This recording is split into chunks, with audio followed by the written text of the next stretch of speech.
Do you think UFOs, the paranormal, weird history, cryptozoology, and outsider art are pretty darn cool? Then you're in the right place. Welcome to High Strangeness with your host, Steve Berg.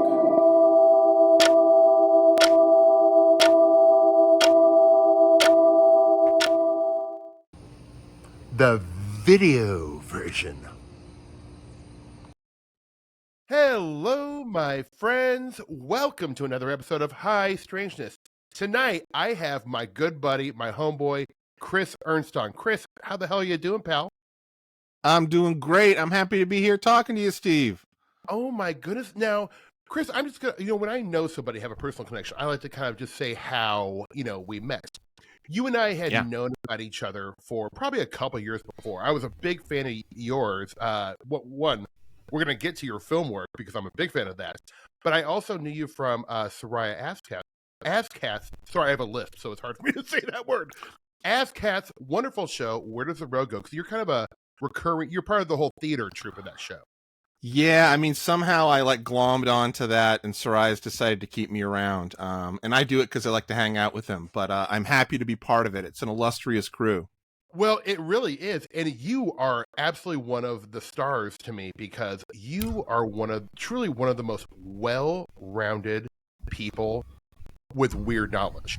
I mean, you know so much about, UFO history, the paranormal, just esoterica in general, weird religions, like, the history of New Age and art and cinema. So, I mean, you're a dude after my own heart. And I think when we met at Strange Realities, I think, was it 2 years ago? 3 years ago?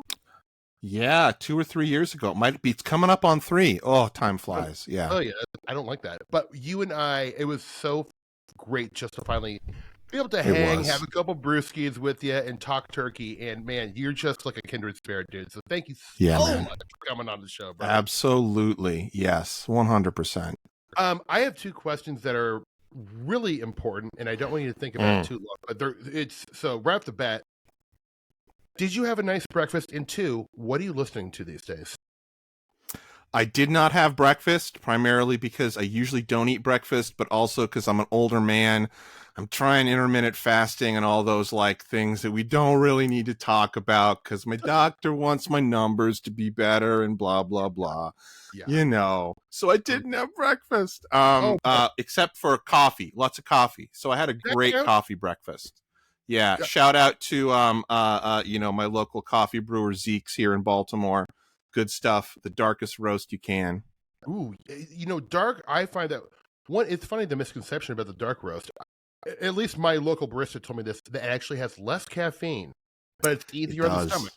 Which it does. Everyone assumes, I need a nice dark roast to really, snap me out of my fog. Well, it's actually it's a gentler caffeine buzz. But I find it's much easier on the stomach too. And that's one of the things I like about it. I really like a really, really dark, Italian roast. I find it to be easier on my stomach. I like the taste. It's always been one of my favorites. Yeah. Yep. I just got done having a wonderful Italian roast this morning. Now Beautiful. I'll do a French roast too, and sometimes a Verona. French roast too, of course. Absolutely. Yeah. Absolutely. Yeah. We can do an entire show on coffee, I'm sure. I got years of coffee. Let's just do it. Yeah, let's just go full fanaticism. All right, so I got to go back to shout out 90s Boston, Massachusetts. There was a chain called Espresso Royale Cafe that came out of Ann Arbor, Michigan. You can still get their the roast, which they use the La Colombe roast. I don't know if you ever had La Colombe. They've become kind of big now on the East Coast. Yeah. But man, that was, and I don't know if it was my taste buds weren't burnt out yet because I was young and stupid, but that was some of my favorite stuff. And I have yet been able to find an espresso that tastes as good, even though I get the La Colombe stuff shipped over from me, the brew, the grind that they do, or I'm sorry, what do they call the special beans that they blend that they do for Espresso Royale, which is still in Ann Arbor, Michigan. Man, I get it. It's still not the same. It's like that Proustian Madeleine I can never get back to. Well, it's there's a lot of things from back in the day that I can't get back to. Right? As much as I try and I want to. Well, is there anything you're listeing to in particular that yes. So what am I listening to? So it's funny enough. I've been I do music as well, and one of the things that I've been kind of building up since like about the pandemic is I've been doing a lot of solo demos, which is what me and the rest of my band has been doing. But whereas the rest of the other guys in my band that really doesn't exist anymore have gone off and actually released those albums and have done band stuff, I've like Jad Fair collected like 40 down like songs that are just like sitting here. So I've actually been listening to those, my own music, trying to sort through it, because I think this summer one of my projects is going to be starting to throw those to some of my friends to see what they think about like remote collaborating and building the demos up, and then provided I can figure out to get a recording budget, maybe doing an album at some point over the next couple of years. I have a friend who has a studio down here in Baltimore that's an amazing live room. Dude, the live room, same live room that you got Pony Express record was recorded in, the classic Shudder to Think album, and a bunch of other sort of like DC stuff. It's the old Oz studios, and so that's kind of my plan. So I've been listening to that, and I've been listening to Tony Conrad and Faust outside the Dream Syndicate. Yeah. Sure. Okay. Oh, Yeah. I love it. And speaking of DC, I will say, when I was in 7th grade, I saw Fugazi play a $5 show at a bowling alley. And it was, I always think about those kind of like inflection moments where your life changes. Like you could have gone two different ways. I was like a jock, kind of like wanted to be like a popular football guy. And after the Fugazi show, that all changed instantly. I mean, like I started drawing X's on my hand, that show was such a game changer. And so, and obviously I love like Bad Brains, but like, the Discord records Discord records, if people don't realize, there was SST and other independent labels, but I think what Discord did, it showed people how to do it in the 90s and actually make money and become a label that can stay around for a while. Like I don't think there's a Matador Records or Drag City without Discord records. So completely. And speaking of Fugazi as a live experience too, like I had the exact same thing. That was like I had seen some shows before. I was kind of like a metal guy, hard rock. I did get to see some cool tours in that sphere of like, Guns N' Roses and like in the earlier days and stuff like that. But Soundgarden, I got to see live, which was pretty cool, touring for like Bad Motorfinger or right before that. But when my first Fugazi show, I remember it was at EM Lowe's in New Bedford, Mass, New Bedford. And that was like, it was crazy. Like I had never experienced a show like that, and it totally changed the kind of music I wanted to play, what I listened to, and still like, throughout my teens and, early 20s when Fugazi was still playing, like going to see Fugazi live, it was this sort of like, it was like a religious experience for all of my friends and I, as I'm sure it probably was for you too. Yeah, and it was rare because I was a big punk kid too, but like there was like because Ian MacKaye like comes from, his parents were like Stanford hippies. Yeah. And, so he had, while he was punk and, a radical, he has this, there is a hippie communal aspect that I think he injected into the punk rock scene. And I don't think he's ever tried stuff where he was like, if you were dancing too aggressively or throwing kids, he would stop the show and like kick people out. He's like, this isn't about violence, man. Like, completely. And other punk shows that I went to I feel like the violence was kind of encouraged. But, no, a lot of the community stuff, as you probably know, which I just think is really cool, that influenced him was the go-go community in DC, which is, people don't know, it's like the black, it's a kind of like a funk soul spin-off hybrid called go-go, and there's this really very intense, by intense I mean like vibrant community around that music scene of go-go, and there's a lot of cool stuff that goes on. It's like this call and response, and there's a particular, like, how can I describe it? There's this particular like syncopated beat to go-go that if you hear it, you know it, and you can hear it in a lot of Fugazi songs, like musically sort of that influence. But and this is from friends of mine who are friends with Ian, hearing this, them telling him how that influenced him a lot, is seeing that the way that community existed kind of alongside the punk community, Right. which is That's awesome. amazing. Yeah, because Fugazi is, obviously Minor Threat was kind of, I mean, as far as I would consider, I feel like they started hardcore punk, kind of like in the Yeah. early 80s. Yeah. And it was really straightforward 3 to 4 chord punk. But Yeah. Fugazi, all these guys that were like unbelievable musicians, and it had all these mathy kind of, arithmetic-ish like beats that were like, they were totally unpredictable. Man, I'm gonna listen. Musically they're really so. I know some people don't like some of the later records, and that's cool. The stuff that's less straightforward, but I love them. Oh God, yeah. And I'm a Killdozer, Red Medicine. I mean, like I celebrate their whole catalog, my friend. Yeah. Oh, completely, man.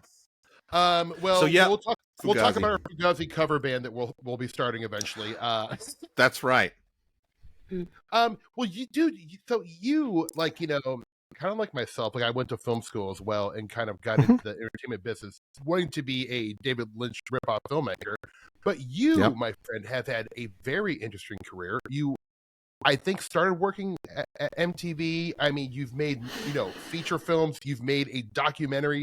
You've done like a little, you were doing like, you were part of Mandate 44. Is it 44? Mandate 33. I wasn't, just to be, I mean, I'm in a tangential way part of that crew, but all of that, just because, Bill and I, we made The Hill and the Hole together, and I sort of had some interaction with those guys in that, like, Bill interviewed me for one of the Mandate pieces, and Bill and I were talking a lot during that. But no, I want to go give all credit to that's Bill and Kyle Haraldson and Ryan Darman, who were the Mandate 33 guys. And but I was kind of along for the ride, and that Bill's like, as he's doing it, he's like texting me as they're going through, like, we're at Devil's Dam, we're with Go Rightly, so I got to go along in that way. Yeah, that's really cool. I enjoyed that. But like, what, I want to kind of break down some pieces of your career. But before I do, like, I feel like, there's kids. Every kid loves movies. I will say, like, oh, I really love movies at a young age. Well, what kid doesn't, right? But I noticed when I was a kid, I would take movies like maybe too seriously, or I was really drawn. My favorite movie as a child was Terms of Endearment, which is which is not a normal film for kids to like. But I was definitely like a weird kid, and cinema was the language that like spoke to me a lot, Yeah. And I remember, like, when I got into David Lynch films, like at 12 when Twin Peaks came out, then that was like another inflection point. So all this was happening right around. I saw Fugazi, I saw Twin Peaks in the same year, and like that was big for me. But what got you into cinema and wanting to make movies and kind of contribute to the art world? Yeah, I mean, it kind of goes back to David Lynch too. If I think about the jump from me being interested in movies or having this investment in films to understanding that it was something I wanted to make. And I think that was Twin Peaks. And it was because of how, as we discussed when we were on Todd's podcast and talked all about Twin Peaks, there was something about it at that particular time that was so compelling to me emotionally and put me in such a particular headspace that I would never felt before, that it really made me want to create media that I guess was doing the same thing, like creating something that so that I could experience it. But before that, I was, movies were always a big thing for me. And I think that was because it was introduced by my family. Like my parents really liked movies. They had a pretty, wide, I guess, appreciation for different kinds of cinema, even though there wasn't like a lot of art cinema. We would go to like the local Cineplex that would be doing revivals. And so I got to see a lot of stuff. We were, early adopters of VHS and watching movies, like that.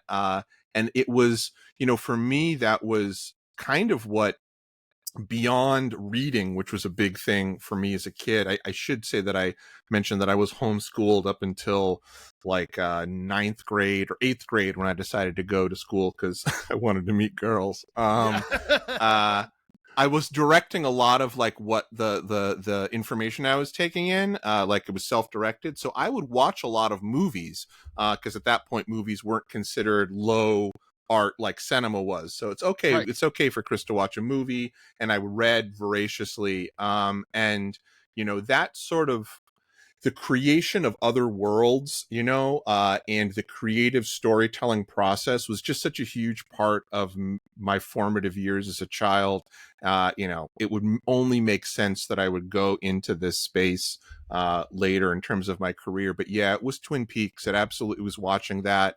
And there was something about that. It was like I'd never heard it before. It's the same thing like when I heard Fugazi for the first time, or, it's like, what the hell is this? This is nothing. I've never experienced this before. And that kind of pushed me in the direction of, well, I want to make it instead of just consume it. Yeah. Me too. You want to participate. I felt the exact Yes, same participate. way. Exactly. It wasn't like, while I enjoyed Spielberg movies as a kid and stuff like that, I would watch a Spielberg movie and simply just really enjoy the movie or not enjoy it, depending on which film it was. But when Lynch came around, I was like, I have to be a part of whatever this is. Yes, absolutely. That's a really good way of saying it. Yeah. Hey, I liked Always when it came out in the theaters, I think, even though nobody likes it now. Always is not bad. Always is not. I feel like that's the one that gets like crapped upon all the time. Yeah. Well, did he direct Batteries Not Included, or was he just a producer on that? Yes. Oh wait. I want to say yes. I feel like he might have directed it. That movie is crazy. I'm not going to do the Google, but yeah, he was involved in it. Oh, I remember Batteries Not Included very well. Yeah. Yeah, I remember seeing that theater and go like, huh, well, all right. Yeah. It was like Cocoon with flying like mini, tin can UFOs, which is actually yeah. Seek it out, people. It's an odd film that maybe will be worth like watching on your computer. Yeah. Maybe. Yeah. Maybe. Oh man. Well, you and I have discussed this. I think every time we've ever talked, but you and I mean, look, let's just go through the commonalities because that's fun. But like, you and I definitely have bonded over our deep passion for surrealist art in general. And kind of like the beauty of absurdity. Shocker, we're both Lynch fans.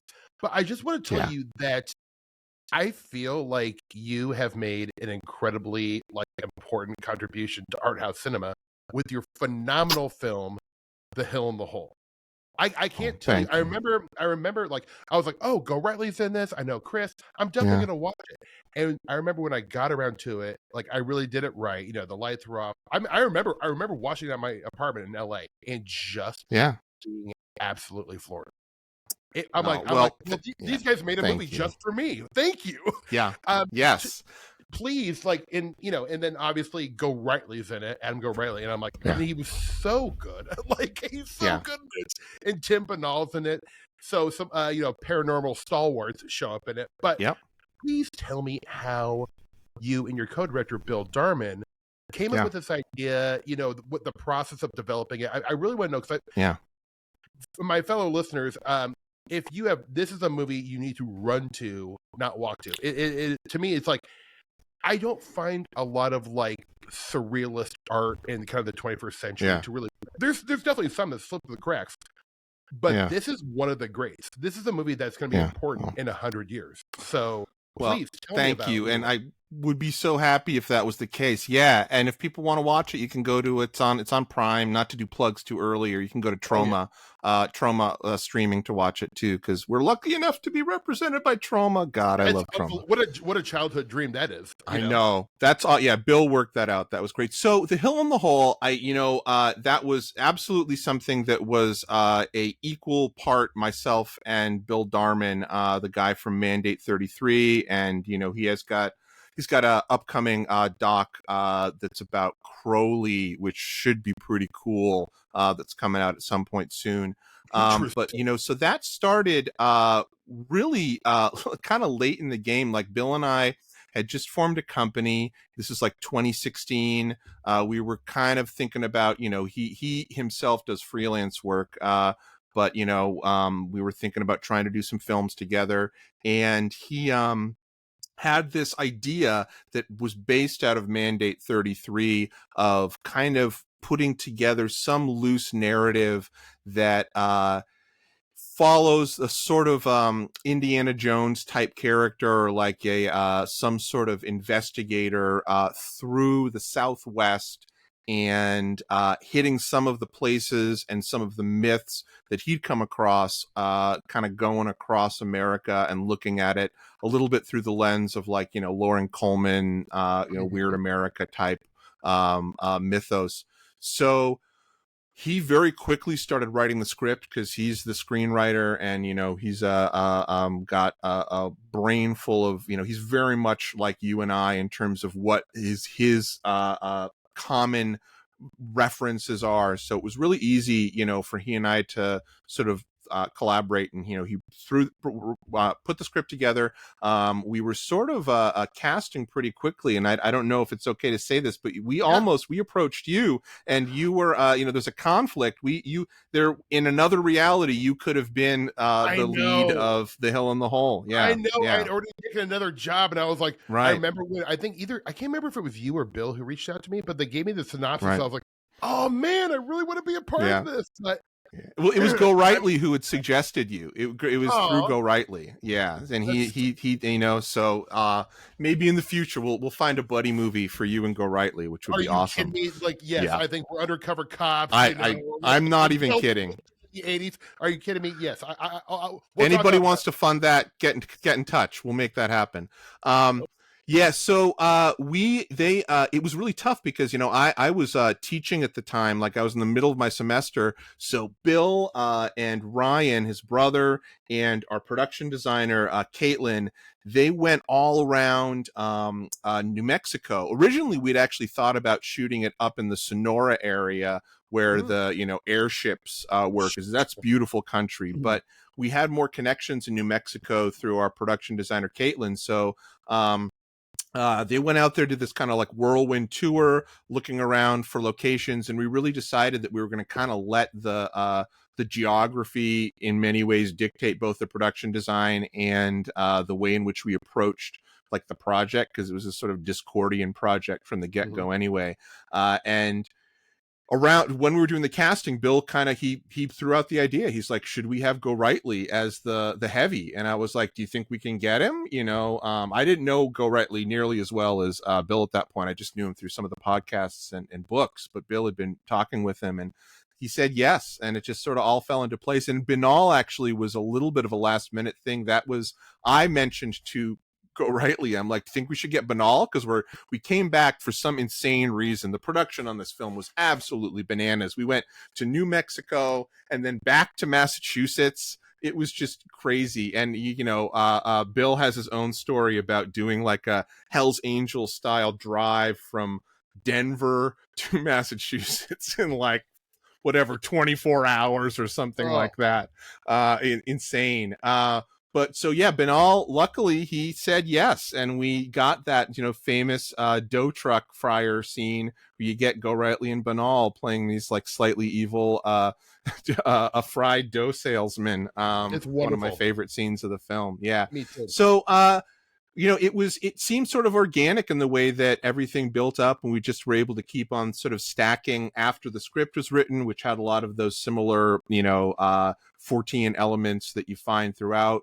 We were just kept on trying to, like, during production, if something else seemed right, like if we should reference this or that, we kept on throwing it in. We even had like a reference to Lonnie Zamora that never really made it anywhere, like the guy from the Socorro UFO thing. One of the we had a guy who was playing a cop in it, and we tried to make him look like Lonnie Zamora, and we were going to do something about him being related to Lonnie Zamora, but that got cut. So all of those little Easter eggs. We're making a film, like you said, for you, for me, for the handful of people out there that like really will get it, and it will be that thing that they're waiting for to kind of sink their teeth into, that has all of those, sort of deep Fortean Easter eggs, and is absurd and doesn't take itself too seriously, and has weirdness that isn't explained in it, that makes you feel uncanny and maybe even a little bit scary sometimes. So, it's very much for this niche audience that is people that we would be friends with. That's exactly right.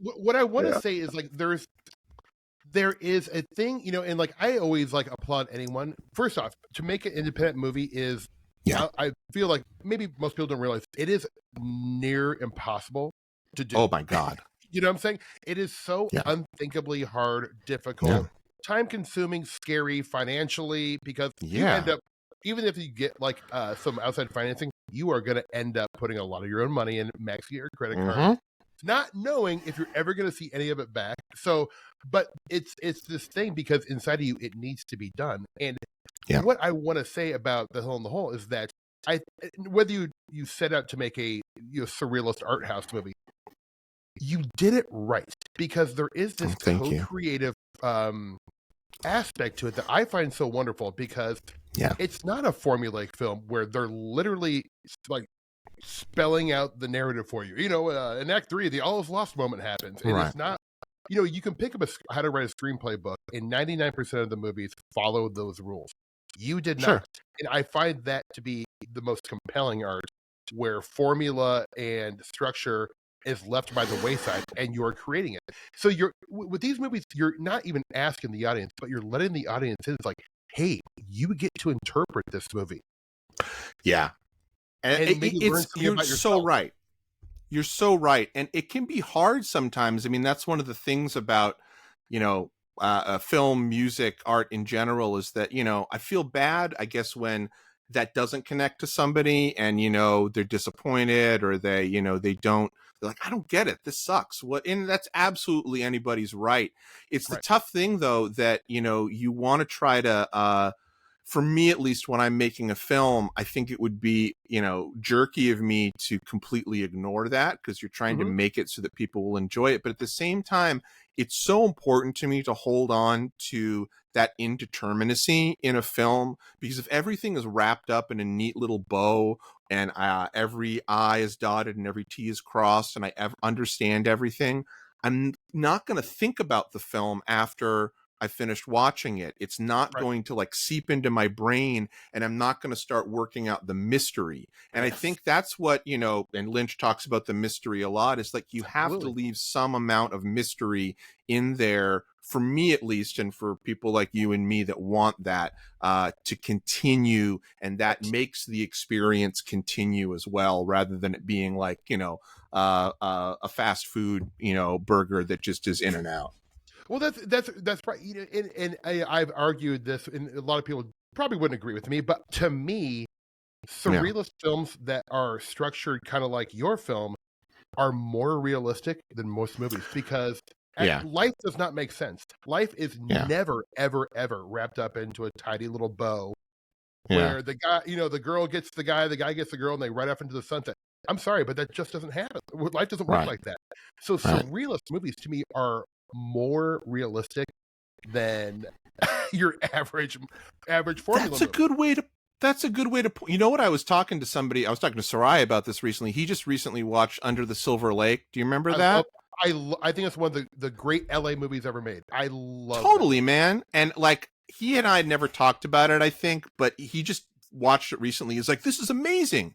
How come nobody ever told me about it? And so we were talking, I was talking to him about it, and we were saying very much the same thing. Like, I completely understand why this was not successful, and was, it kind of put him in movie jail, but he did something right. And like, I absolutely applaud the fact that he was able to make that film within a studio system to some degree, about Hollywood. It's lovely. It's so, it is very much like, I feel like, in the same spirit as The Hill in the Hole, just it's interpreted through a different budget and filmmaker. It's the same kind of intent. Yeah, great film. And I agree with you, I think, very much. If I was to tell people the three movies I would recommend, three like artsy, surrealist, absurd films of the 21st century, there's three movies I would tell people to watch: Under the Silver Lake, The Hill in the Hole, and Southland Tales. Oh, well, good God, bless you, man, for putting us in that fine trilogy. I couldn't even. Well, I thank you, and your mensch, Steve. I love it. I am so, if that in history we were put down in between those two, I would be thrilled. Yeah, I love those two films. Go ahead and put my blurb on the VHS. All right, that's it. It's going on the VHS reissue. Oh man, Yeah, Southland Tales. Oh man, that's a whole other I love boy. it. What a great film. I love it. Yeah. And people always think like, oh, you're just trying to be cool by liking that movie. I'm like, what? I don't understand what like where. I mean, it's a to me, even though it isn't directly a Philip K. Dick story, to me, it's the best Philip K. Dick movie ever made. Way better than Blade Runner. I'll take that movie over Blade Runner any day of the week. I think he nailed the spirit of Philip. And there's references to Philip K. Dick. I remember John Lovett says, "Flow my tears," a policeman said. You know, so he's giving a nod to the Philip K. Dick structure. And I don't know. I would tell people if they've seen it, maybe go back and watch it with different eyes because it is an important movie. And now Richard Kelly's career is screwed because of it. Oh yeah, completely. Yeah. I think a lot of these, I would encourage some people to maybe like post-pandemic, now that we live in one of the weirder world than we ever thought we would, go back and watch these films and maybe you'll appreciate them now. Yeah. Southland Tales feels like 2024 to me. Right. Like almost It's been a while since I've watched. I'm gonna have to go back and watch it again, but I bet you're right. Yeah. Yeah. It is. It's crazy. I love it. You know, so I hate. I'm not trying to blow past your film, but like, I move it so many along. questions I want to ask you. But 2 years ago at Strange Realities, you showed us a wonderful. And I think at that stage it was not completed. I don't think you put the knobs or the bells and whistles on it, but you showed us your documentary about Soraya, and it was so wonderful. Please tell us how that came about a little bit.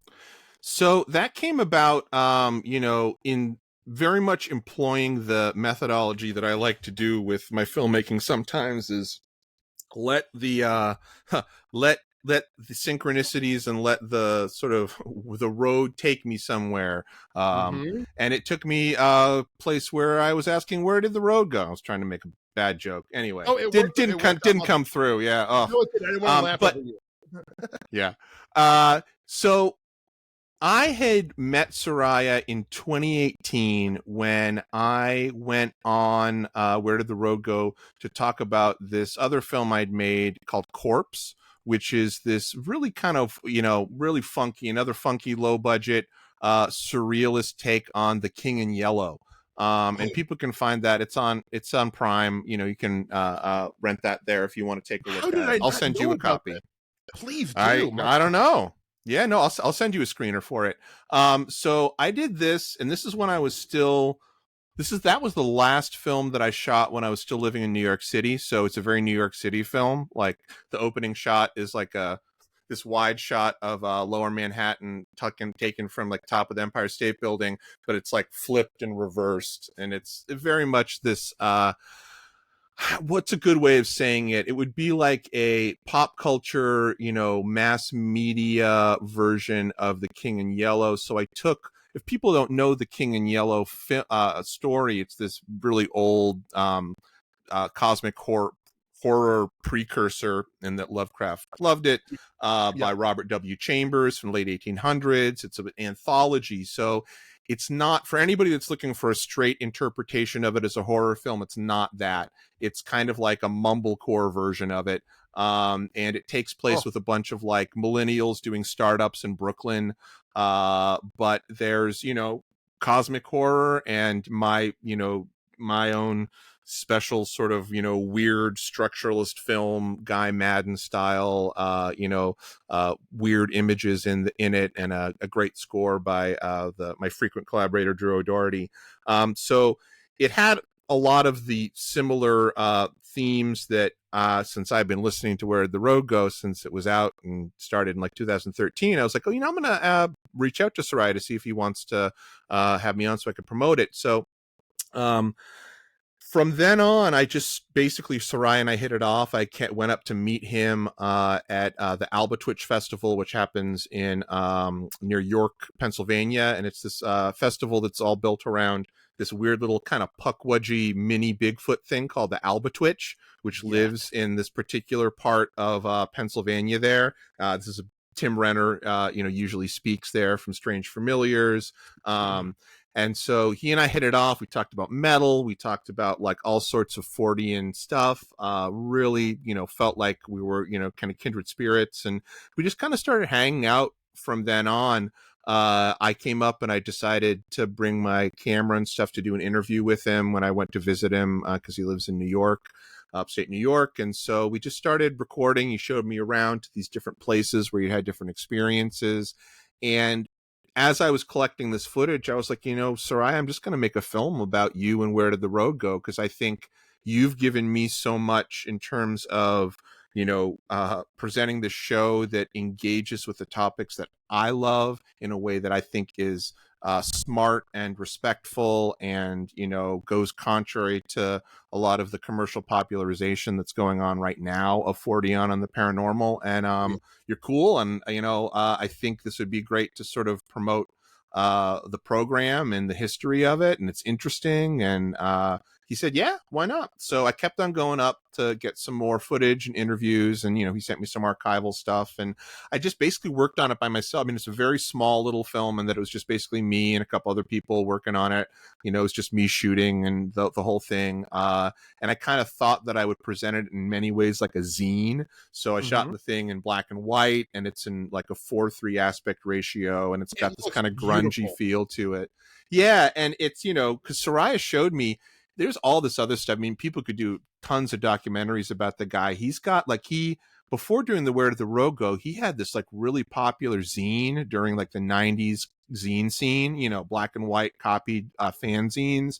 And he also did a video zine. Like he's got an entire room with libraries, like walls of these DVDs. He did like a video fanzine for a while in like the 90s that he's got all of this stuff from. Like really cool, just community. It's all about like metal and, alternative art culture and stuff like that. Just awesome stuff. So yeah, it was, it seemed pretty natural to me, and it allowed me to go and hang out with him too. So it was, kind of a win-win.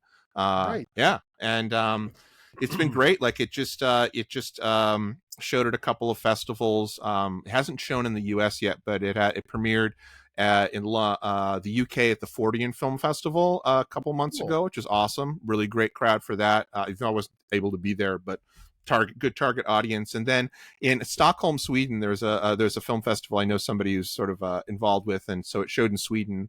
In Stockholm, wasn't able to go there either, but I heard it got a good reaction. So we'll see. It should be playing a little bit more of the festival circuit, I think, maybe up until the fall, at which case it'll probably be on Prime for people to rent. Okay, that was my next question. Good. Yeah. I mean, like, I would hope you can get this out soon, because it's first off, like when I saw it, I mean, it felt very complete. Had you released what I saw, I'm like, it's going to be amazing. But I'm super excited to see it again, with fresh eyes and, kind of the finished product. But I will, I will promote that when it comes out, because I think Soraya is wonderful. No, absolutely. Yeah. And if anybody wants to follow along, just go to Where Did the Road Go. It'll everything will be promoted through that. That's the place to go. And then you can also listen to Soraya, which is a bonus anyway. But yeah, we'll update people on that. When it becomes available in the US, I think it'd be super fun to have you, Soraya, come back on, and we just, we'd love to. Yeah. That'd be great. And this is so where Soraya lives in New York, and I know a decent amount. I know the Hudson Valley has a long history of high strangeness, but is his, because I mean, for folks maybe who haven't listened to Where Does the Road Go, I'm sure a lot of my listeners listen to that show, because it's one of the greats, in my opinion. Right. Like, and now we're getting into the weird stuff here, Chris. But is that area where Soraya lives, does it have a history of like UFOs and cryptids and paranormal stuff? I mean, I don't think as much specifically as the Hudson Valley, and Soraya's talked about this, like, so it doesn't have like the Hudson Valley flap or anything like that. But apparently, from everybody that Soraya's talked to in this area, and this is the Finger Lakes area, not to be too specific, but he's talked about that, so I'm not doxing him or anything. And if people want to go visit him, I bet he'd be psyched. Right. Is there, I guess there is a lot of sort of local history. And I mean, he saw a gigantic UFO over one of the lakes himself. Yeah. He's, people that he's met through, he does like computer tech work sometimes, and he's gone into these different clients' places, and they'll like casually say, oh yeah, I saw a UFO or something like that. It is a very strange area from just going there and spending time there. It's got that sort of low grade Oz effect feel to it. Ah, wonderful. There's something about having lakes on either side of you. Yeah, it's from my own sort of like buzzy feeling. It's a funky place. I Yeah. did have one weird experience driving back from there one time, which it didn't happen in there actually. It happened actually in Pennsylvania on top of those old mountains, those old quartz mountains as I was driving through. But I got all of a sudden this intense whiff of really fragrant flowers, but like Interesting. not local flowers. And this is in the middle of like February. Uh, and Whoa. I Okay. only had smelled that flower type before at these different shrines that I went to in India. Yeah. Interesting. And I was just like, what? And so the only thing I took that as is being like, okay, well, maybe it's telling me I should keep on. It was a pleasant thing. It's a good thing. And I Yeah. was like, all right, maybe I should keep on, this is in the middle of working on it. And I was like, all right, I'll keep on working on this project. Yeah. That's Yeah. nice But no, encouragement, you know? right. Right. And I bet Josh Cushin would have something to say about that smell. I did tell him that, and he was, Yeah. I don't remember what he said. I think it was the strange realities, and we'd been having a couple of drinks, but Yeah. he was, he nodded in affirmation in this. Yes, Yes. this tracks. This tracks. Yeah. Well, whenever I smell anything weird, I'm on the phone to Josh right away. Right, Poor right, guy right. probably gets a lot of that. Yeah, right, right. Oh, oops, Well, that was my dog. oh, hey, doggy. Well, it kind of brings me to my next question, man. And I Yeah. like to ask different people this kind of question. I do wonder, and maybe it's not one or the other, but do you have any thoughts on if it's place or location or the individual that is the conductor for weird stuff? Like, I suppose definitely it could be both or none at all. But do you find that certain areas that seem to be more prone to Fortean phenomenon, or like Yeah. individuals, or do you? I mean, I guess, do you have thoughts either way? Like, I or do. is I it mean, no significance? I think that I think it's both. I definitely adhere to some degree, and I should first say that for me, the way that I think about anything that is not like quantifiable, that can't be looked at in through the method of empirical science. For me, it's an ongoing, just like Greg Bishop talks about, like it's an ongoing belief set that Mhm. can change, and depending on what I'm listening to or thinking about, and what information I have, I might be thinking at it from a different perspective. But at the same time, I think that it could be that there are several different avenues to achieve the same effect. So it could be that all of these theories are correct in some way. That being said, I do think that there is something particular to different places, Mhm. but also to different people. And I think that you have to think about it in terms of the complexities of the ecosystems that like we interact in, and on our everyday basis, and how the application of energy or intent or even momentum in our world, one thing affects another. So I think that in terms of what people are experiencing, it oftentimes is probably a combination of either place, person, circumstance, time, or maybe other things that are going on that don't have to do with them. But I do think there are places, certainly, that have some sort of, I don't know what it is. It could Yeah. be some sort of psychic resonance, something like the stone tape theory. Sure. It could be, quartz in the ground. It could be Yeah. water running underneath. It could be Right. telluric fields. It could be ley lines. It could be portals. I mean, so many different things.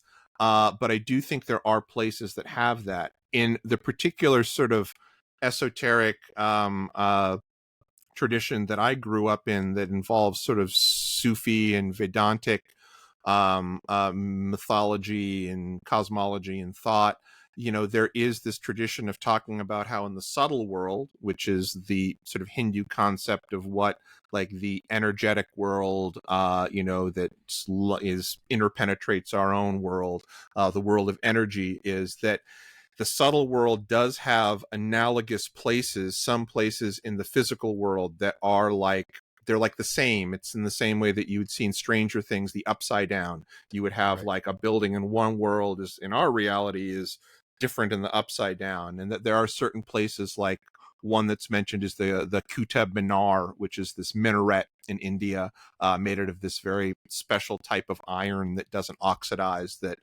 but through this tradition, I read that it has an analogous sort of place that's in the subtle world. So that combined with all the experiences people have had at other places, from mounds to Fatima to I have the host of other, like, why is the Southwest so rife with this stuff?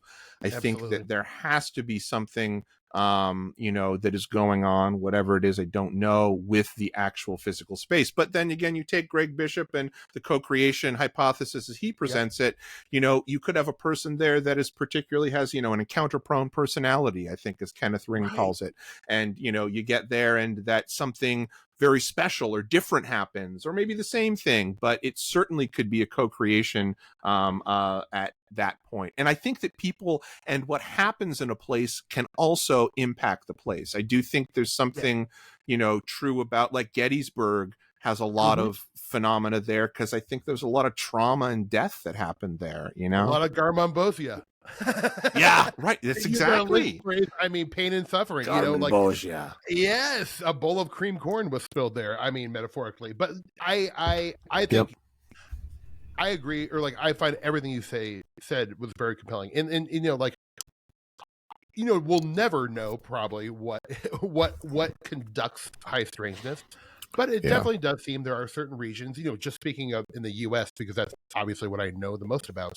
You have the Chestnut Ridge in Pennsylvania. You have Somerset, Kentucky, Sedona, Mount Shasta, the Hudson Valley. I mean, there are a multitude of places that have this history of weird stuff happening. It's very fast. And I love what you said, encounter-prone personality. I've never heard it put that way.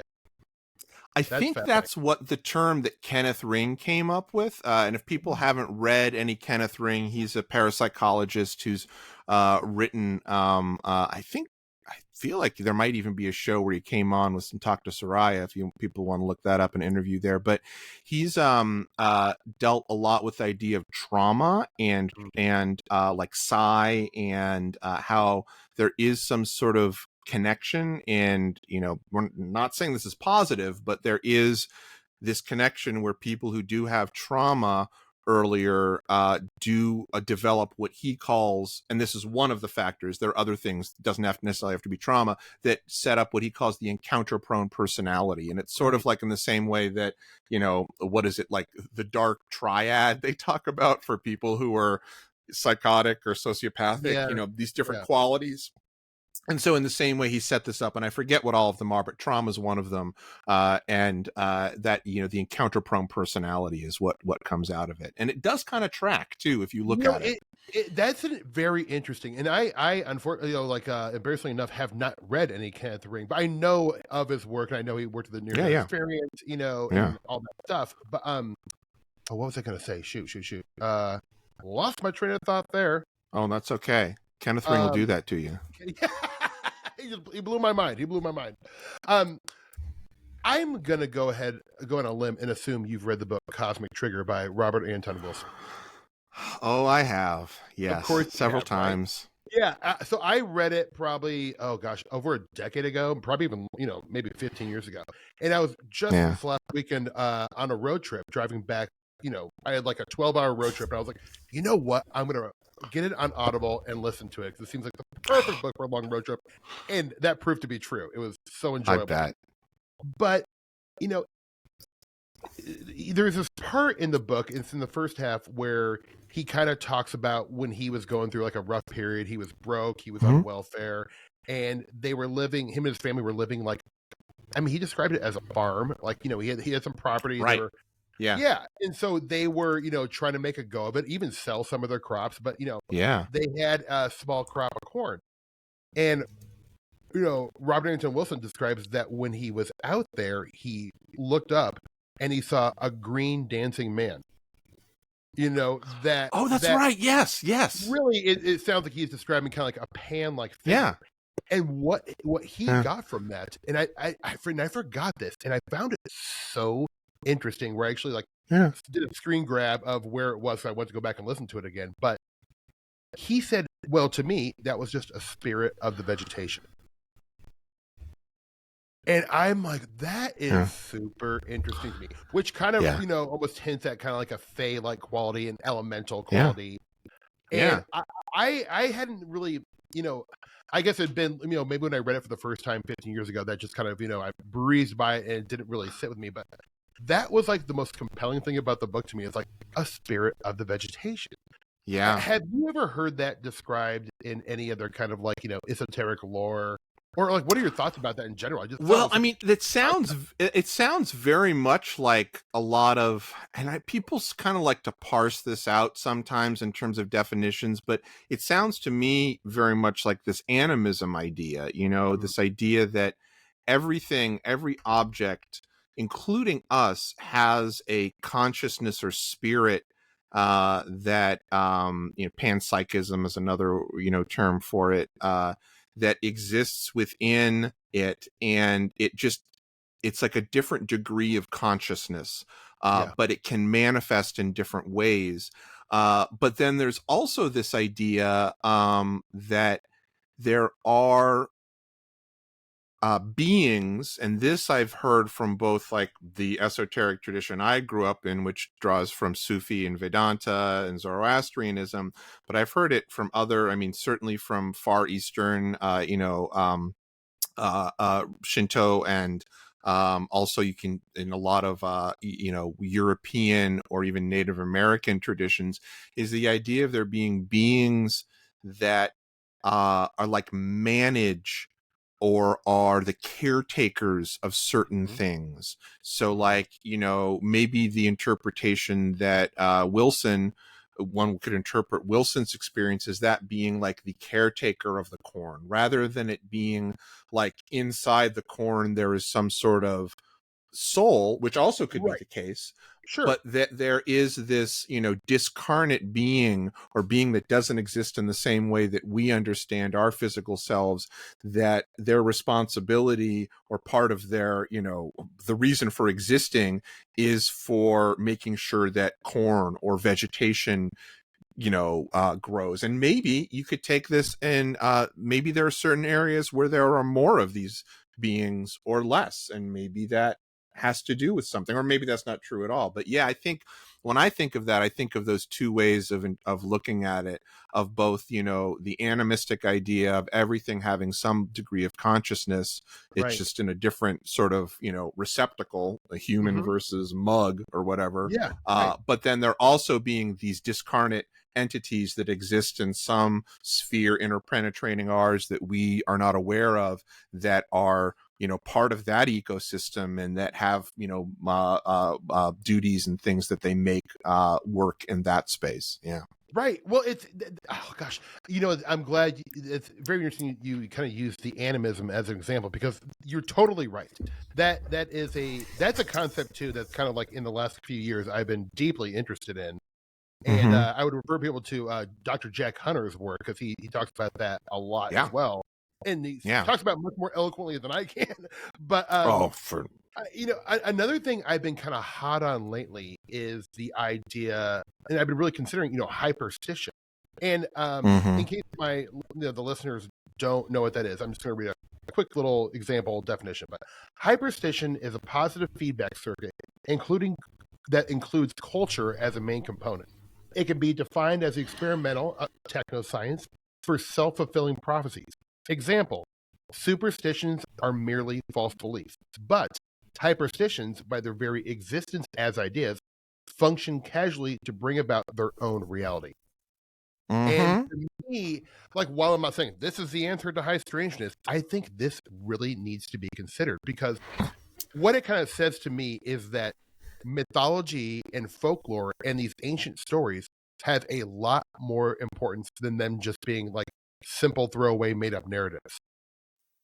Yeah, I think so. And I think that, I mean, beyond, I know that some part of hyperstition is was it Nick Land, like, is a super accelerationist. But the what you're talking about coming out of like cybernetic culture is, I've thought about that a lot recently too, and I know this is something that the Pennyroyal guys were thinking about in terms of third order cybernetics. Absolutely. I had been looking recently at this idea of poet. I always mispronounce it. Poetic, or it's not poetic, poesic, autopoietic systems. I'm probably mispronouncing Right. it. It's like I before E. And it's this theory that came out, I think it started in the 70s, but it's essentially like a self-organizing system, like something that generates itself and then creates, it keeps on reproducing within itself and self-sustaining itself, and very much working kind of in the same way that you would think of, or it would necessitate a control system in the way that Valet discusses it. And so I think of hyperstition sort of in the same way, approaching kind of a similar way of thinking about, this system that has systems of control within it, or some sort of, I don't know, hierarchy of ecological, or I don't want to say even ecological, but systems, I guess, to go back to that, that work on different levels and are interpenetrating each other's. And I think that the I don't know, people use terms egregore or now meme, but the sort of collective thought form that comes with people focusing on a particular thing, even a religion, a myth, a cycle, a thought, a way, a gesture, a particular story. There is something to that, and I do think that it's not just finding organization in the chaos. I think that these things that keep on repeating themselves, you can look at them in the same way that you look at cycles within physical reality and nature. And that's one of the things that I have always really felt is interesting about the particularly the Advaita Vedantic notion of the yuga cycles and cycles in general of time, is that it's very much not this Western sort of materialist idea of linear progress. It's cycles and things recur. So within hyperstition, I think that these myths and these, the influence of images within media and of myth that comes about through pop culture and through culture in general, or folklore, I think it's all part of that. I mean, again, it's one of those things that's such a big like thought experiment. Sometimes have a hard time coming to a definite end beyond just talking in circles about it. Yeah, well, but I mean, there's something there. And that's how I see it too. I feel like there's definitely something there, and I think like the concept of ostension is sort of hinting around the same thing. In fact, the example that just popped into my head is Kenneth Arnold. So Kenneth Arnold, sees these delta-shaped crests, over the Puget Sound. He sees like a fleet of them, and then he talks to the reporter, and he describes how they moved, and he says they skipped across the air like a saucer. And so the reporter's like, "Ooh, I like that soundbite." Man sees. Next thing you know, he says, "Man sees flying saucer," and guess what happens the next week? Everyone starts seeing flying saucers. So what the original description of what he saw was not a flying saucer at all. No. Yet pop culture and culture heard about this and goes, well, now my expectation, if I see something, is for it to be in the form of a saucer. And lo and behold, that is what's reported for a good 3 or 4 decades. Oh, absolutely. And you can see, alongside that, this, look back at the airship mysteries that were happening, right prior to this. Like, you're getting out of this sort of, it's not steampunk because that's something we related to now, but that like late Victorian steam powered, ships, balloons, like that sort of zeitgeist of what people are thinking of in popular culture. Then, man, around like post World War I, and even around World War I, we start getting a lot of science fiction because people are discovering things out there, planets, and people are thinking about space.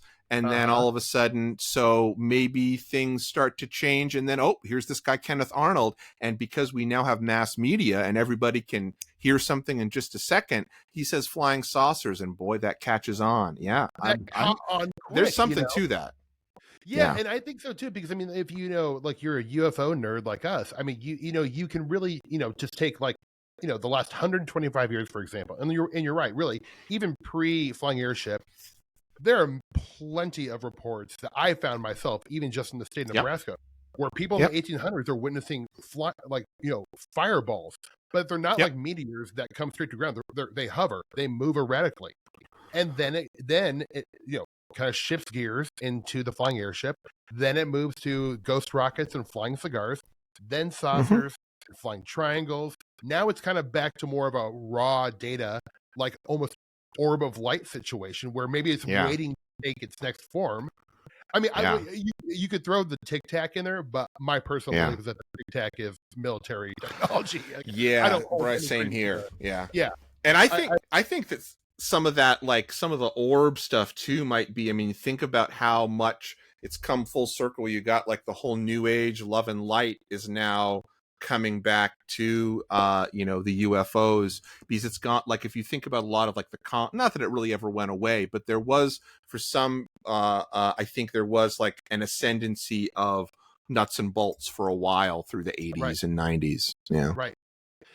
It's so fascinating, because I feel like maybe we're on the cusp of seeing the next brand new hot off the lot manifestation of the UFO. I mean, it's quite fascinating, but it's always something to take into consideration. Like when people, that's where like the ETH, the extraterrestrial hypothesis, really always falls flat to me. Even if you look at the saucer era, it's like, well, how many different cars were they sending here? I mean, like, there is almost no consistency to what people were saying, other than the tape of it. Yeah. And I mean, you could poke holes in the, like, why aren't we seeing more UFOs that look like cars or bikes or, I don't know. Maybe there is something to the idea of like, why was it important that it was a saucer and a disc, or, these sort of primary geometric shapes, I often wonder about that, because there's, you get that old sort of esoteric line of like the black cube.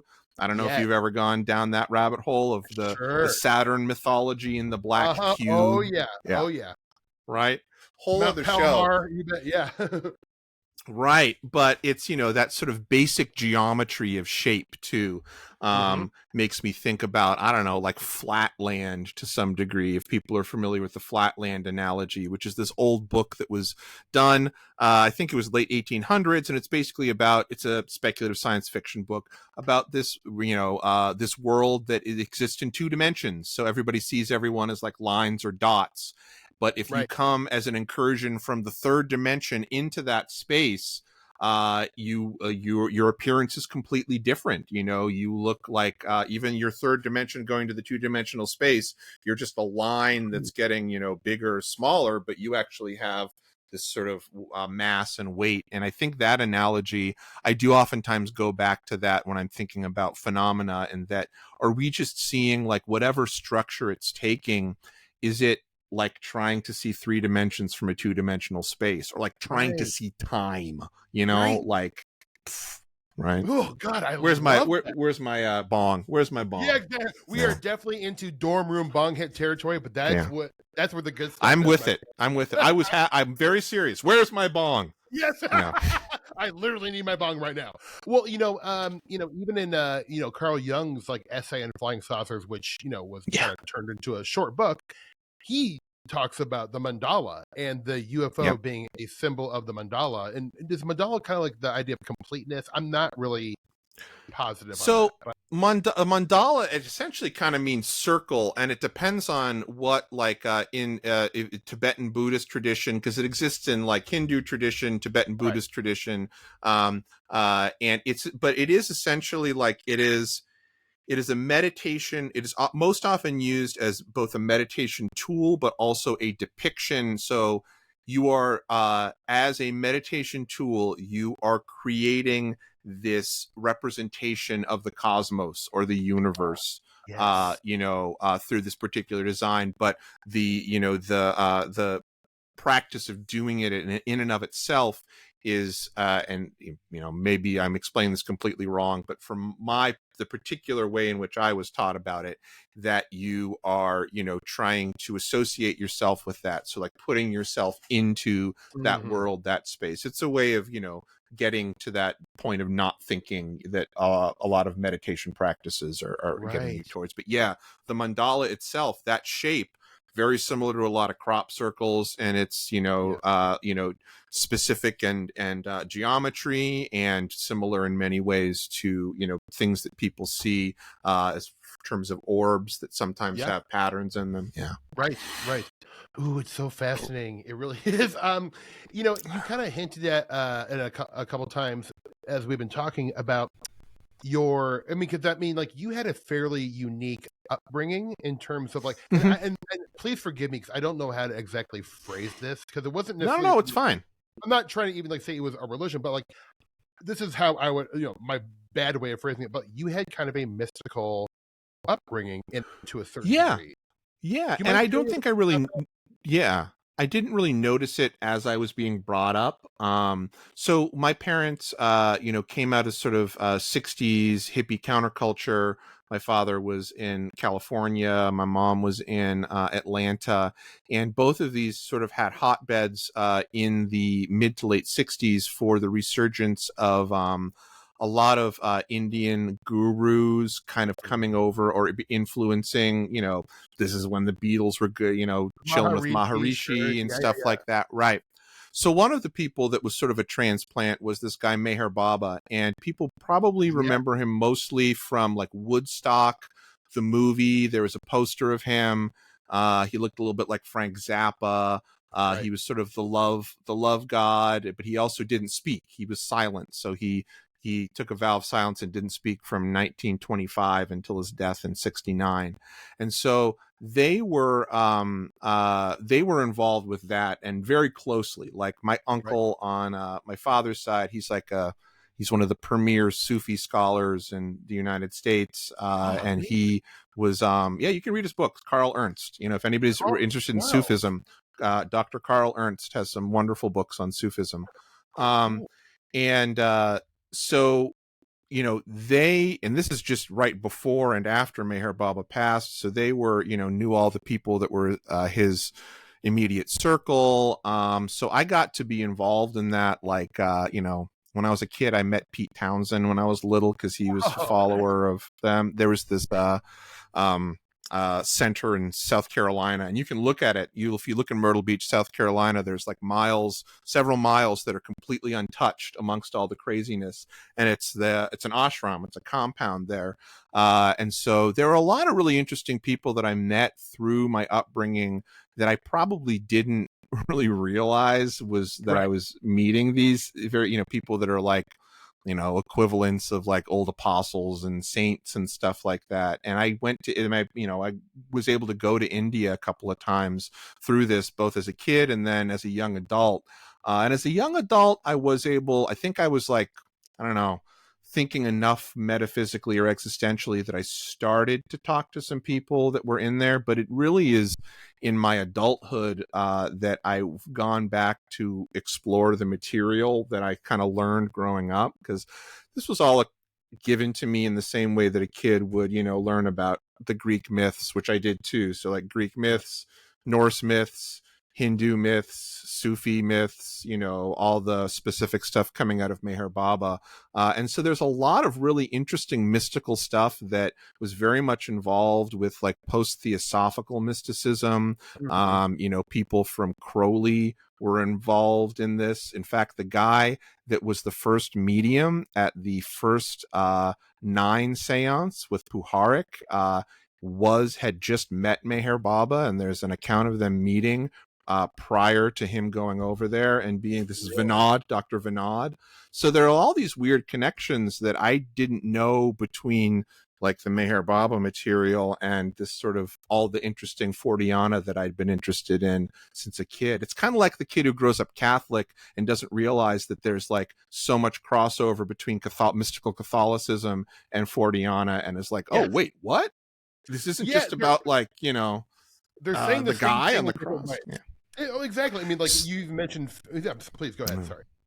Yeah, I know that's it. And so it's something that I've come back to, and there's a lot. Like, I mean, anybody who's interested, most of the material, the hagiography of people that were, around him, and people that like Evans Wentz wrote the foreword to his book. Like he was really involved in all this stuff. And yeah, it's pretty interesting because a lot of the things he was talking about, I think he was tapped into something, and he wasn't talking anyway because he kept this vow of silence.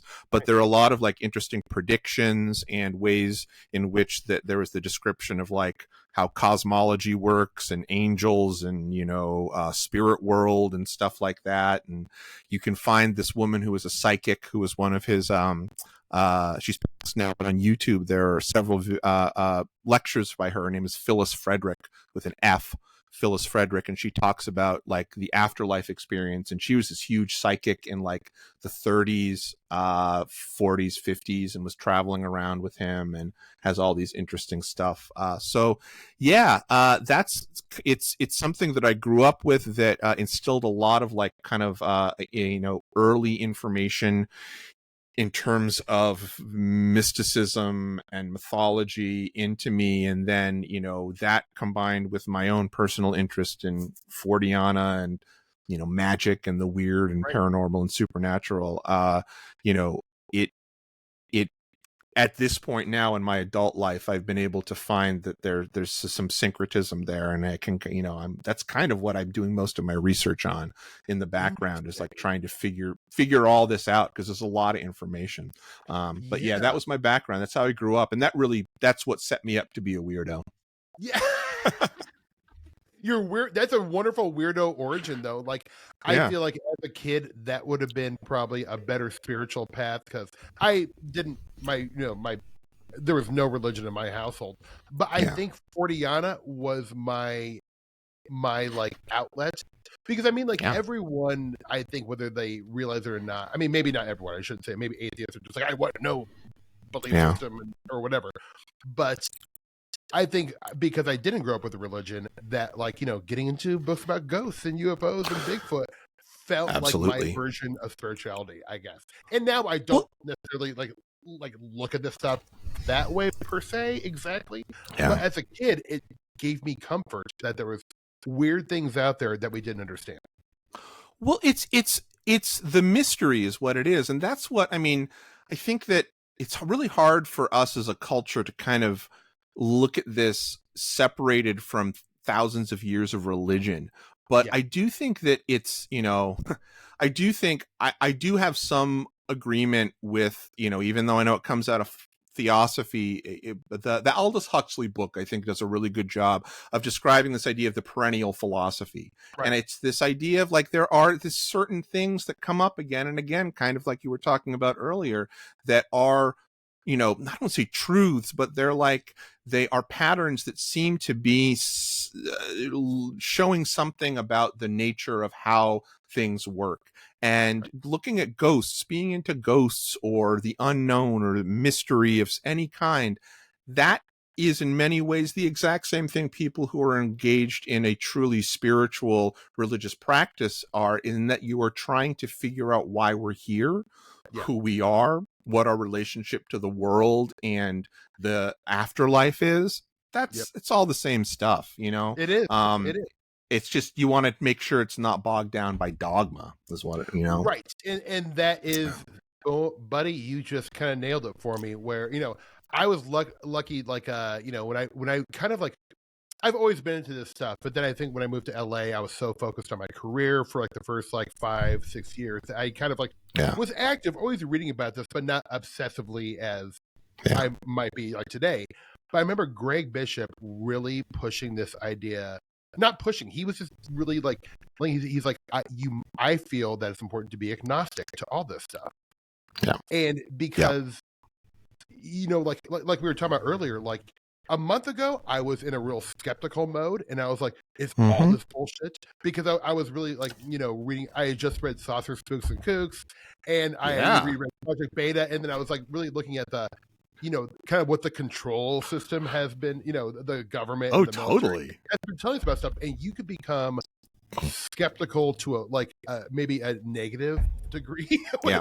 Because like Yeah. I'm of the opinion that like, well, I know maybe mainstream ufology is like, well, the military cases of F-14 pilots, that's where the gold is. And to me, I'm like, to me that is, it's, even though maybe there's some genuine aspects to it, I can't trust any of it. Where I will trust a guy or a woman who lives in West Virginia, like in a little farm, I will trust their sighting way more than I will anything coming out of the government or the military.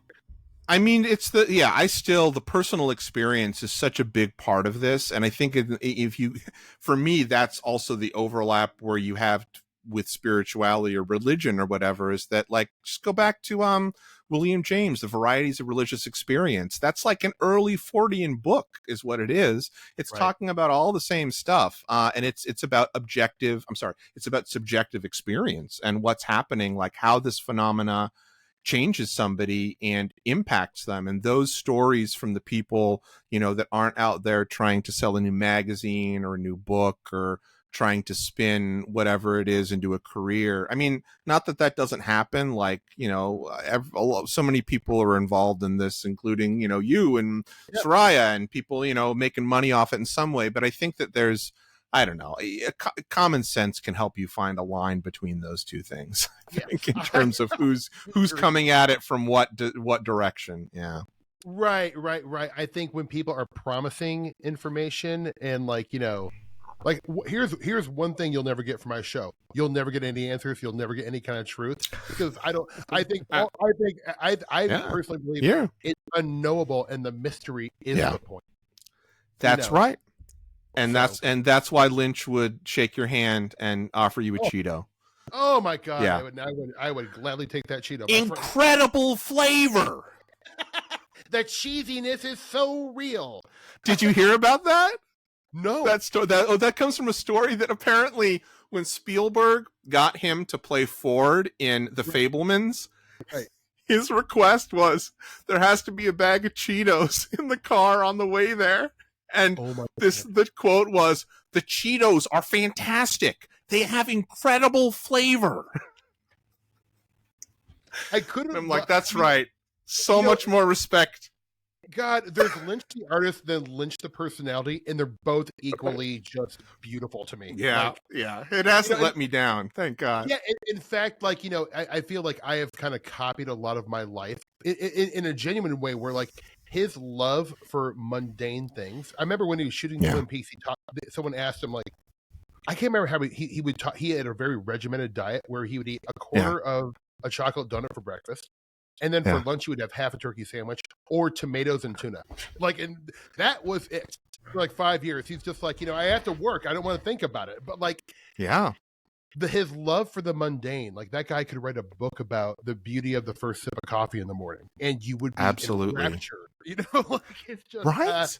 He is like a magical person. But I also want to ask you this.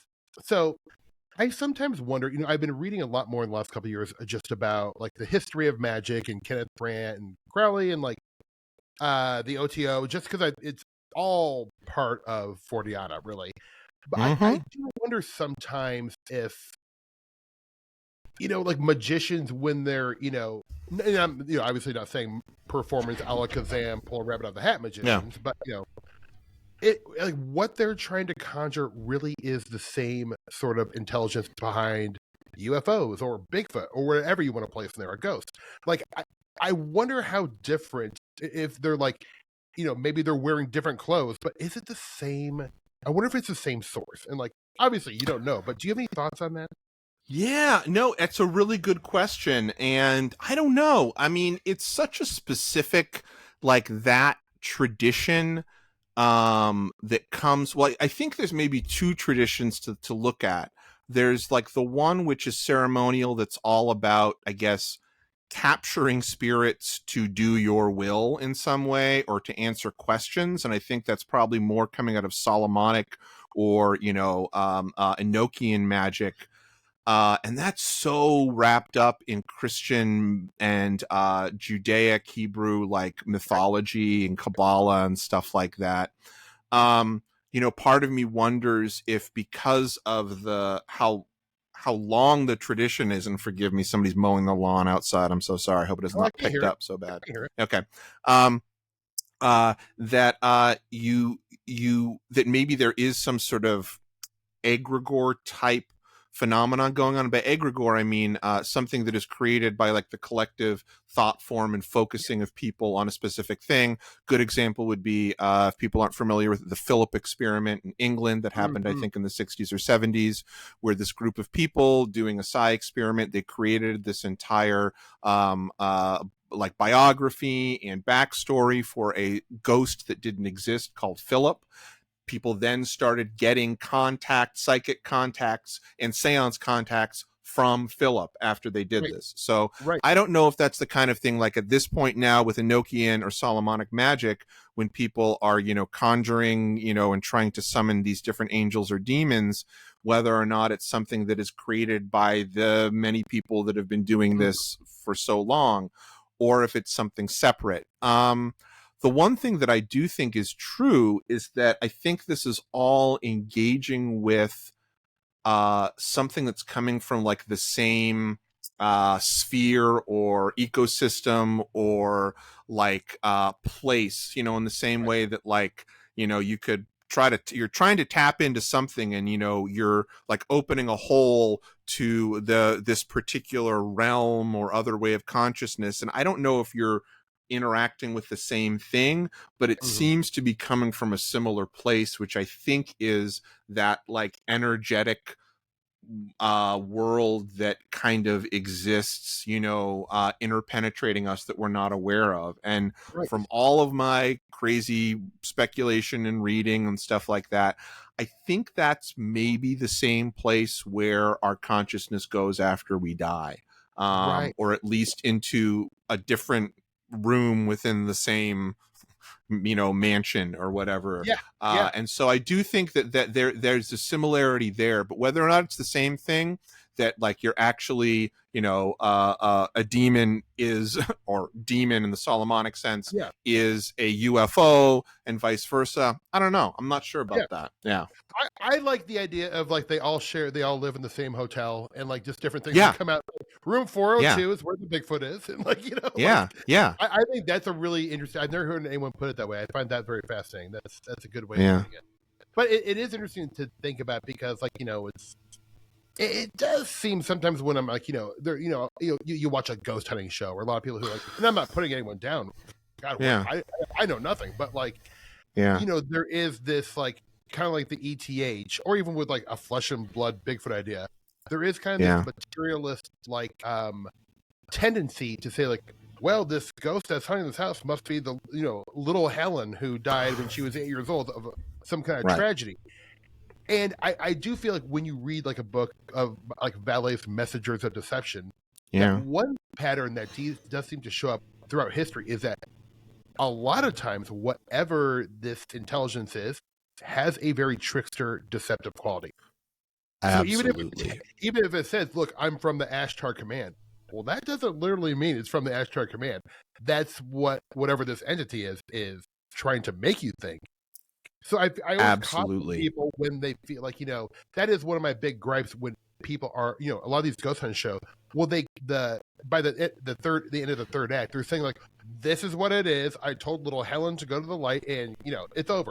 And I'm just like, that is so, the mechanism behind that just seems way too simple for me. It might be the case. I mean, it might be the case sometimes. I think that there are like trapped souls that don't know where to go. I mean, maybe sure. But I think that, there's so many other possibilities for what it could be that these people are dealing with. At this point, I mean, it's hard for me to talk about the ghost hunting shows, and I, no disrespect to anybody that ever got into them. I never did. Like my approach to, it's funny because a lot of people, particularly people that are in like specifically the paranormal podcast space, that was something they got into, and that might have even been the avenue in which brought them there. So, and I don't think it's bad if anybody watched them. I never got anything from those. I mean, I like the last sort of paranormal thing I watched on that was nonfiction, quote unquote, was probably when it was like Will Riker was, hosting Alien Autopsy. I think it very quickly became, like, Ghost Hunters reality show after that. Or Sightings or whatever, like in the 90s, I think was the last. Then we had the X-Files, and then, there was like mainly fiction Fortiana. And then we started having the ghost stuff. Yeah. And I never got into it. And as two guys who have worked in media for a long time, and I have plenty of friends who literally have produced these shows and work in like reality shows. Yep. There's a script, people. They know how it's going to end before they even arrive to the location. So you need to take that stuff with a grain of salt. So when they say it's little Helen that was haunting the upstairs, know that they knew that before they were going in. There's no discovery involved. Right. And I'm sure as John Tenney has told you, either on when you had him on or just in talking to him, he tried, like, if people don't know who John Tenney, well, you should know who John Tenney is, but, he was involved in this stuff and he was kind of like a star, but he basically wanted to approach it in the same way that like Steve and I would. Like he wanted to take a very different non-entertainment based, real research based approach to it. And that nobody wanted that in terms of entertainment. People need every extra sure beginning, middle, and then. And God bless. Like you need to look at these things. And if you look at it as pure entertainment, which there is nothing wrong with that. I love not at all. Fortean entertainment. Like this show right here, what I'm doing right now, I'm not cracking any codes or giving any truth or presenting any of like my research findings. This is an entertainment show for people who are interested in Fortean studies. I want people to laugh. I want people to maybe, they get to check out my guest work, or maybe they do learn a little something, because I learn a lot from a lot of these podcasts, and I still view them as entertainment. And there is kind of like, and I'm not like a pro-disclosurist. I'm not an anti-disclosurist. I just kind of like don't care about it. But there are people who are anti-disclosure who are like, UFO-tainment is ruining the studies. I'm like, I don't necessarily think that's true either. Like, I feel like if like a person is like dedicating their life writing books about UFOs, like, well, they should be paid. I mean, like it is work at a certain point. Yes, 100%. There's like, I don't want to mention any names. I'll leave it at that. I think. No, but I think, and I also think that the trickster portion of it is, like there's always, in the same way that you get like, the Uri Geller example, like absolutely, it seems like some people thought that guy had some real psychic abilities that they were able to document. He's also like completely a charlatan in many ways too. And I think that's the case when you look at it in terms of, all the media about this. Not that some people are charlatans, but it's just like there's fake stuff and there's real, well, however real it can be, but it's just this big jumble, and you can't go at it thinking something's going to be pure in any way, shape, or form. Yeah, I don't think it exists. Like it doesn't. And you kind of nailed it. I think Uri Geller is the perfect example of like a trickster archetype in human form, where they're like I have my own personal ideas, but like he definitely like convinced Valet.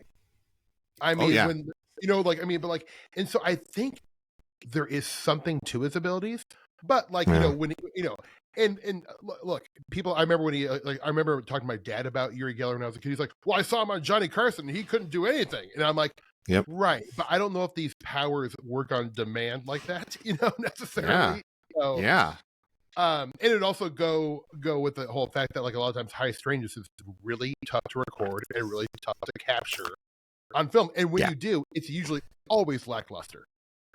So it defies that, and this is the way it is. And the funny thing too is that I see the same sort of behavior model when I go back and I think about and I study like the quote unquote saints that I met, and these different folks that I met in India, and a lot of the writings on sort of spiritual like yogis and gurus and fakirs. It's all there too, like that same thing.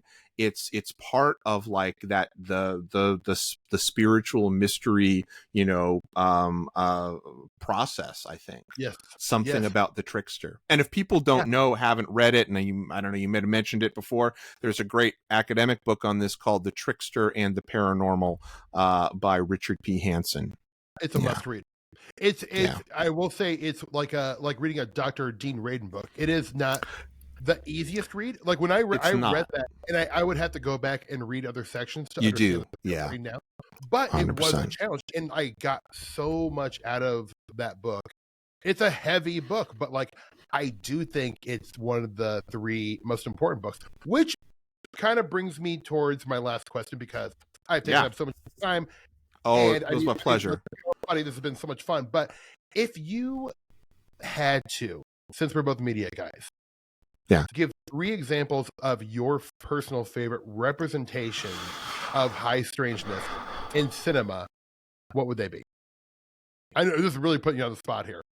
Okay, well, the first thing I can say is TV as well. I mean, I have to put in, and I don't know if this is in any particular order, but episode 8 of Twin Peaks: The Return is probably like in so many ways too, like, I not to go too far down this story, but my undergrad in film was I studied with a kind of famous structural materialist filmmaker, and if that means anything to anybody, it came out of like the late 60s, 70s, sort of making films about nothing, or films that were like, repeated, flickers or something like that. This guy I mentioned earlier, Tony Conrad, he was my advisor in grad school. He made the film The Flicker, and he was my mentor in grad school. Wow, so, that's good because he was part of that Stan Brakhage, Bruce Conner. And those were all, and the other guys that I studied with them. Like they were all like, I was very fortunate. And so there's a lot in that, like when he goes into the nuclear blast, I'm like, it's a structuralist film that's on Showtime, on prime time. This is crazy. So I think that the representation in that, I think, is it really nails a lot of the high strangeness, the weirdness, and that whole season in general. Completely agree. Gosh, thinking about other things that recently, you know what? And I always talk to Soraya about this. I think Britt Marling's The OA does a really good job of capturing something. I don't know if it's necessarily like Fordiana or the phenomenon, but something about like mysticism and, like the consciousness, the strangeness of consciousness. Yes. I'm a big fan of hers. Yeah, very much so. And then I'm trying to think, I feel like there was something that I did watch recently that also made me feel this way. Well, there's a documentary that I really like. And again, like it's so hard for me to pick the best representations of it. I'm just thinking of things recently that, really I could go on. We could probably have a list of 25 of these things. Right. But there's a documentary, if you can find it, called The Secret. Is it called The Secret Life of Dr. Grinberg?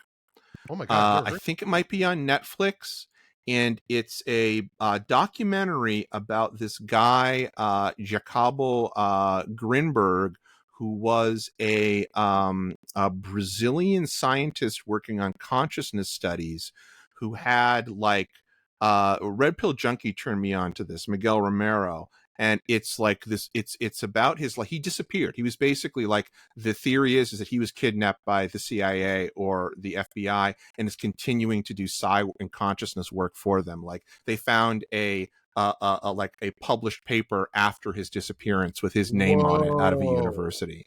But he was basically working in this sort of same like, Akashic record, collective consciousness field. He was doing all this psi research.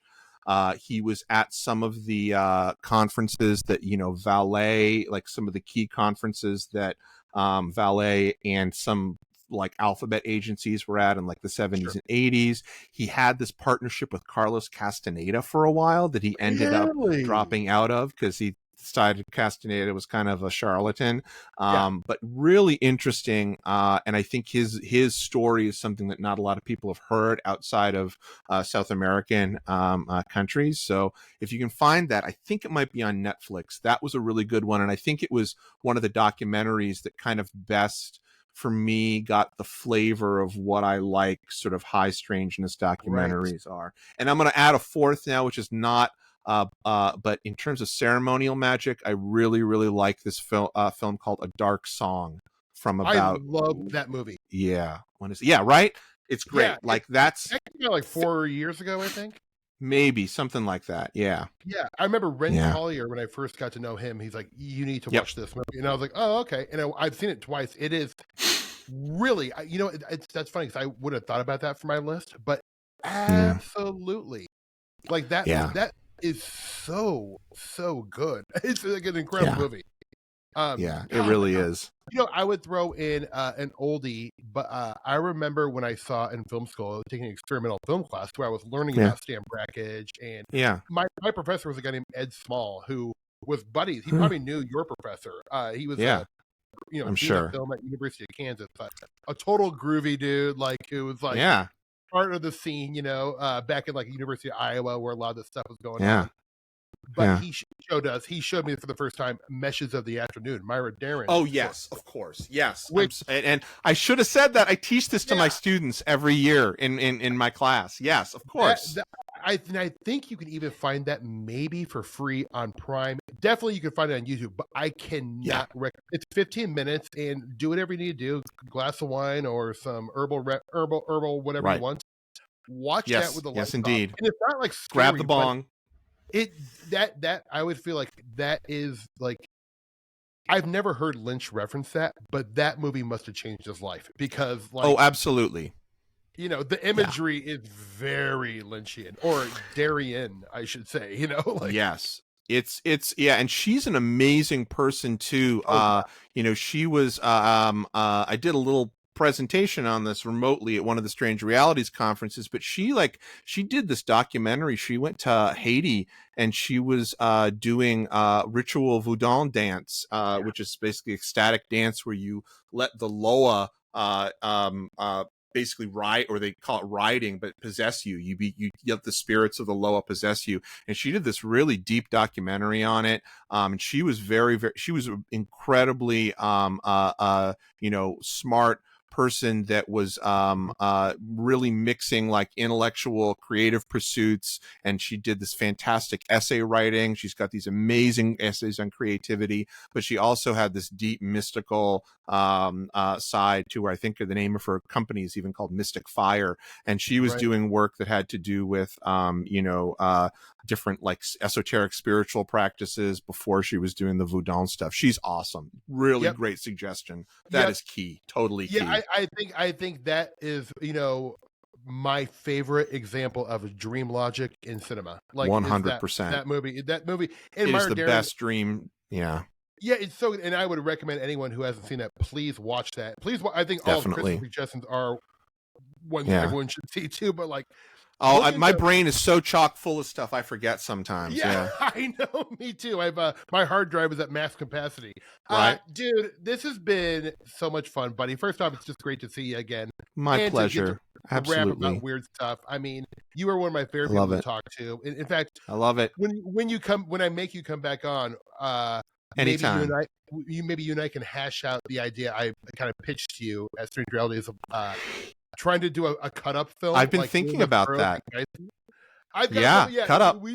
We'll talk about this because that needs to happen. Yes. Someone's going to do it. I love it. We'll be mad. I still think about that. Absolutely. No, my pleasure, Steve. I love it. Always great to talk to you. Thank you so much for having me on. Oh, man, anytime. Is there anything I'm going to put the links to your film and where people can find you on social media. But is there sure, yeah. So if you want to, if you want to see anything I'm doing, you can go to brightrectangle.com, which has links to all, some stuff of my old stuff. You can watch the full thing and links to other places. If you want to know what's going on with the documentary with about Sarai and Where Did the Road Go, you can go to wheretheroadgo.com, follow that, or any of the Facebook or socials, they have it. And then if you want to see my films, you can go to probably easiest place is to go to Prime to see either The Hill in the Hole or Corpse. And then you can also see The Hill in the Hole on Trauma now if you want to. Oh, you're on Trauma. I mean, what like you're little. I mean, that's just the coolest, dude. It is. I mean, like Sergeant Kabuki Man and me, dude. I mean, come on, Trauma was a game changer. Changed my life as a kid. Right. Right. So cool. Right. Buddy, thank you so much. I hope you have an amazing dinner tonight when you break your 16-hour intermittent fast. That's right. I will. Yeah. Big steak. There you go, buddy. There you go. All right, everyone. Thank you so much. The guest has been Christopher Ernst. You will find all the places you can find Chris in the show notes. And thank you so much for joining us. Everyone, have a great dinner tonight, and we'll see you next time. Peace.